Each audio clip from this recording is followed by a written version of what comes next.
देखिए, शिवसेना यूबीटी जम्मू कश्मीर इकाई की तरफ से आज जो पत्रकार वार्ता है वो वही पहले पैसा फिर बिजली की जो जबरन व्यवस्था उपभोक्ताओं पर, आम जनता पर जो है लागू की जा रही है, उसके खिलाफ है। देखिए, लगातार ऐसा कोई भी लूट तंत्र की तरफ से मौका हाथ से नहीं जाने दिया जा रहा जिसपे जनता की जेबों पर डाका नहीं जा रहा डाला जा रहा, जनता को लूटा नहीं जा रहा। याद कीजिए, एक साल पूर्व जब जम्मू कश्मीर के विधानसभा चुनाव हुए थे, जम्मू कश्मीर की आवाम को तो 200 यूनिट निःशुल्क बिजली देने का वादा किया गया था,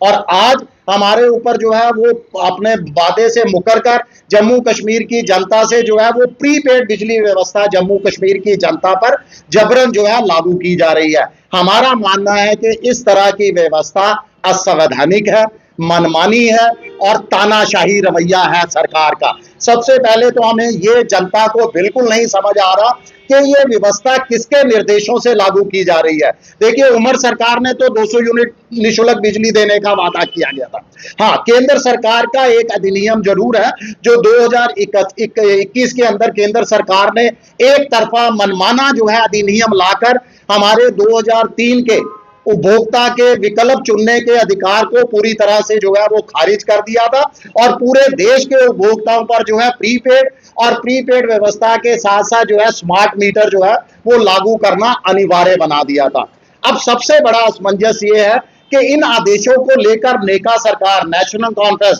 उमर अब्दुल्ला की सरकार भी, जिसने वादा किया था 200 यूनिट निःशुल्क बिजली देने का, वो भी पूरी तरह से खामोश है। बीजेपी के हमारे जनप्रतिनिधि भी कुछ बोलने को तैयार नहीं है। तो जनता, आवाम जो है इस समय ड्यूल पावर सिस्टम की चक्की में पिस रही है, यानी जनता को इसका जो है वो हर्जाना जो है वो भरना पड़ रहा है। देखिए, अगर जम्मू कश्मीर की बात करें तो जम्मू कश्मीर में इतने जल संसाधन उपलब्ध हैं कि सरकार भी कह चुकी है, हमारे माननीय प्रधानमंत्री भी एक बार बयान दे चुके हैं कि यहाँ के जल संसाधनों से 20,000 मेगावाट बिजली उत्पादन किया जा सकता है,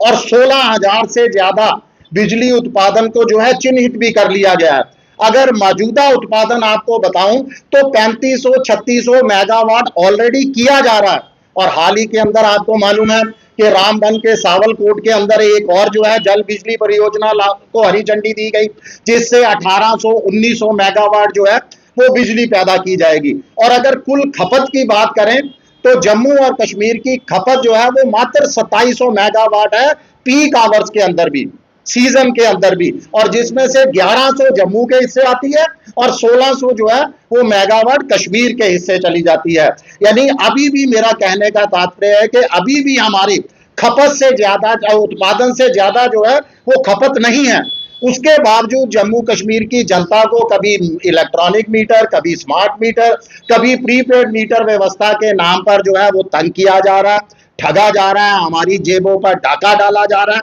अगर यही पैसा जो प्रीपेड मीटर पर सरकार खर्च कर रही है, जो स्मार्ट मीटर पर खर्च कर रही है, बार बार मीटर बदलने की व्यवस्था पर खर्च कर रही है, अगर इसी पैसे को बिजली उत्पादन पर खर्च किया जाए, हमारी सबसे पहली मांग ये है। और दूसरा, बीजेपी के और नेशनल कॉन्फ्रेंस दोनों से हम जवाब चाहते हैं कि नेशनल कॉन्फ्रेंस भी बताए कि क्या वो प्रीपेड मीटर व्यवस्था के हक में है, क्या वो 200 यूनिट बिजली देने के वादे से मुकर गई है। और बीजेपी के जनप्रतिनिधि जो जम्मू संभाग के भी हैं ज्यादातर, उनसे भी हमारी मांग है कि 23 अक्टूबर को जो है विधानसभा सत्र शुरू होने वाला है, वह जम्मू खिते की, जम्मू संभाग की इस प्रीपेड बिजली परियोजना के तहत जो जनता को जो है अब परेशान किया जा रहा है, तानाशाही रवैया जो अपनाया जा रहा है, उसके खिलाफ जो है सत्र के अंदर आवाज बुलंद करे और इस फैसले को तत्काल जो है रद्द करवाया जाए, नहीं तो शिवसेना जो है एक बड़े जन आंदोलन की चेतावनी देती है। सर